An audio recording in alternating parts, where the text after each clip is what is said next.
Do you ever get bored of playing the Škoda T56 or the 703-2? Are those tanks too slow for you? They don't have the accuracy or penetration values your heart desires? Don't worry, Wargaming has invented another tank for you that can do all the burst damage, completely ignore RNG and move at the speed of a light tank, and it is completely free. The ShPTK-TVP, or the shTVP, which I'm how I'm gonna call it, is truly a very interesting tank. It's kinda like a mix between a CDC and a Charioteer. This is going to be the new Battle Pass chapter tank, and it's pretty insane when it comes to doing damage in short bursts. You can get your reload down to 4 seconds and an alpha damage of 250 for AP or heat. It has insanely high pen on these shells, 270 and 330 respectively, which is literally the same penetration you get as an E50M, 2 tiers higher.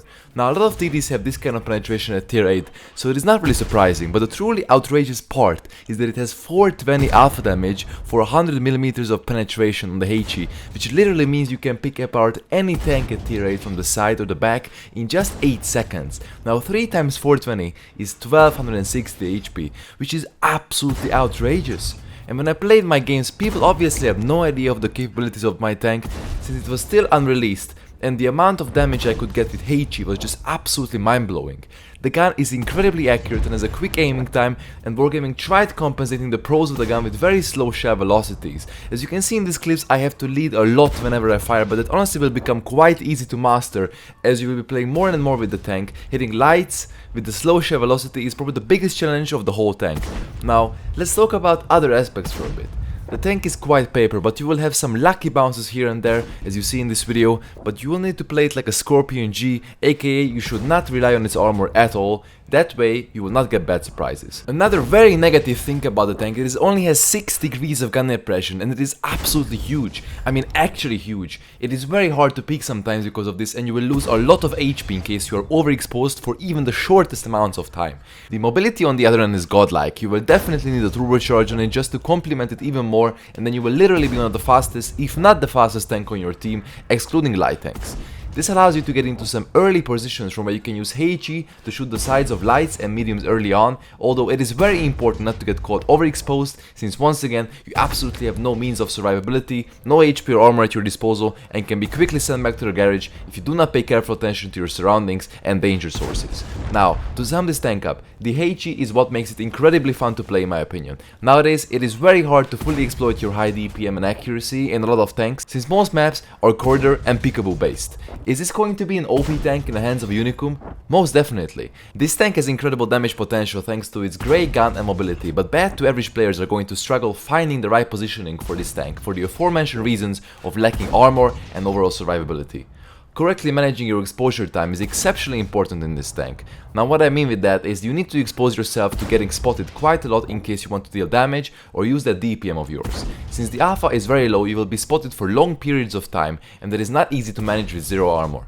Intuition is an absolute must-have on your crew as well, which will make it possible to switch ammo types within a single second, therefore providing for a constant possibility of cycling through all 3 ammunition types. You should use AP to snipe at long ranges for harder targets that your 100mm of HE cannot penetrate, Heat to use against hard targets at all ranges, and HE against squishy targets at all distances. You should never rush into early positions where you are forced to trade with it. Instead, opt for a safer approach in the beginning and only go to places where you are sure the enemy will not return fire to you. Also, look for positions which the enemy is over-peeking or looking to overpush to surprise them with the hail of that crazy DPM of yours. Now onto some gameplay commentary. You can see the absolute monstrosity of this DPM at work, and I will be explaining my choices throughout these battles. Bye bye Lorraine Arty, nobody's gonna miss you. Just look how I 3-shot this LTTB. He has zero idea what tank he just met, and obviously this is going to change as people will start familiarizing themselves with the capabilities of the ShTP. But still, I took his 1000 HP pull apart in just 8 seconds. Its HE's characteristics truly allow to surprise your enemies with the raw firepower and take them apart very quickly. Now here we are playing Siegfried line from the south side, and I noticed that the light tanks are crossing and also the T-44 is crossing, and you can see that the AP ammunition is very slow, and you will need to really carefully aim your shots in case you want to hit.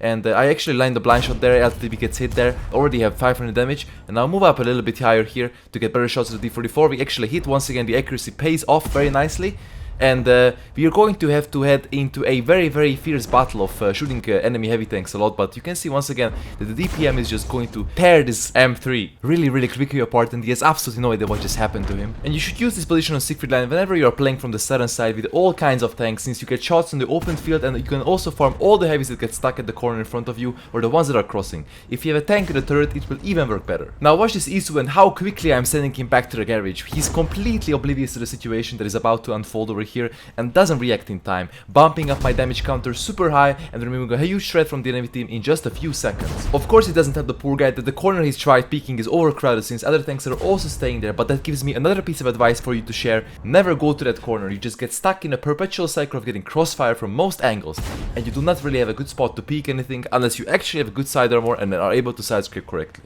Now, after removing the ShKTP-TVP, which was a very important thing to do, and you should always focus those high alpha auto-loading tanks out first, I am left in a match with just a single TD with high alpha. All the other tanks I will meet have much less firepower than I have, and you will see just how quickly the enemy's HP diminishes once again when met with the mighty gun of the ShTVP.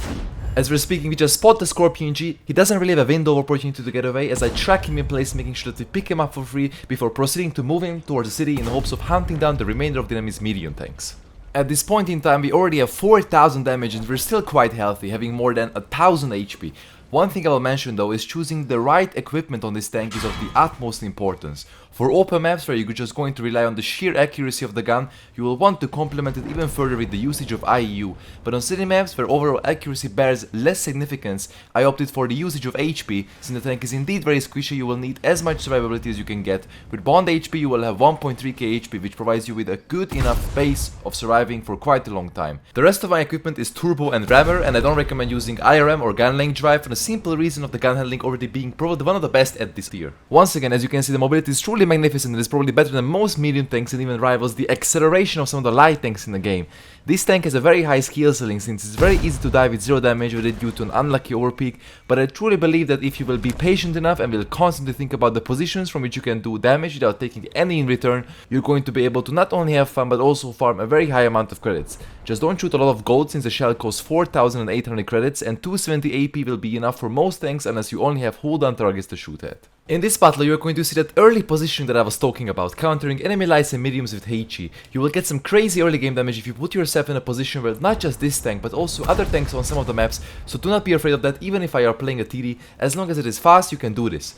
Make sure to check out my other video where I show you some insane early game positions for easy damage. Back to our current situation, we are faced with the worst possible outcome. The enemy has taken control of the hill and we are now being forced down, not able to use the middle rock position to counter their heavies. Their EBR and the D54 that took the hill both make huge mistakes by losing a lot of their hit points, and this will prompt our heavies to make a move and try to get into a more favorable position.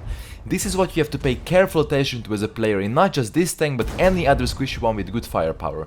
You have to drive up to the middle and be as aggressive as possible, shooting their tanks through the gap in the rock, looking for a window of opportunity to get up the hill while trying to shield yourself from their camping TDs on K0 on the other side. Once you have taken the hill, a whole new world is going to open up for you and you will see that their mispositioned tanks will suffer greatly at the hand of you and your outstanding firepower. For some reason, a lot of the enemy tanks have moved up towards the mining facility on the 2-3 line, and since I have a great gun at my disposal, I'm going to make quick work of them. I mean, just look at this accuracy and DPM. This is the perfect situation that you should be aiming to put yourself in when playing the ShTVP. You need an understanding of most maps where you are able to find these kinds of situations. I understand a lot of you are struggling with understanding how and where to position yourself in these less armored tanks, and besides watching my videos where I explain more of what happens in my head in these games, you can also check out my live streams at twitch.tv/kajzoo, where I stream every day and are constantly explaining my thoughts on my live gameplay. Definitely hop in there and give me a follow. I'll promise you a ton of fun and educational content. Since the gold ammunition of this tank has a very high pen of 330, it will definitely come in handy a lot when you're presented with a greater distance between you and highly armored tanks, such as this T28. Quite frequently, even with the most accurate of guns such as this one, you will be faced with the punishment of RNG when aiming for those tiny weak spots. You can compensate this and still do damage by loading these heat rounds. You should not spam gold on this tank though, as I said, the AP shells have 270 penetration, which is enough for about 90% of situations you will encounter in your games, and the AP shells are also very cheap, providing you with great credit income. So yeah, we have completely disintegrated the enemy team thanks to their mispositioning, and now we're going to make quick work of the remaining forces such as this ST1 who has moved under the hill very recently.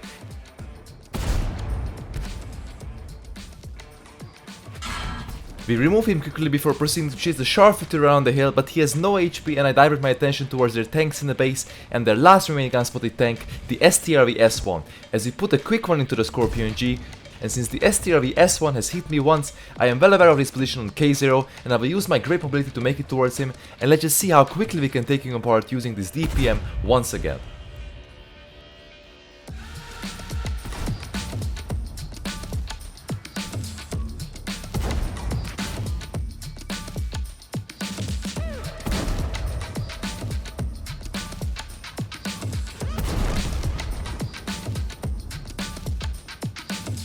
Easy win, guys, and thanks to that great situation we had on the hill, we managed to get almost 6000 damage. Not bad.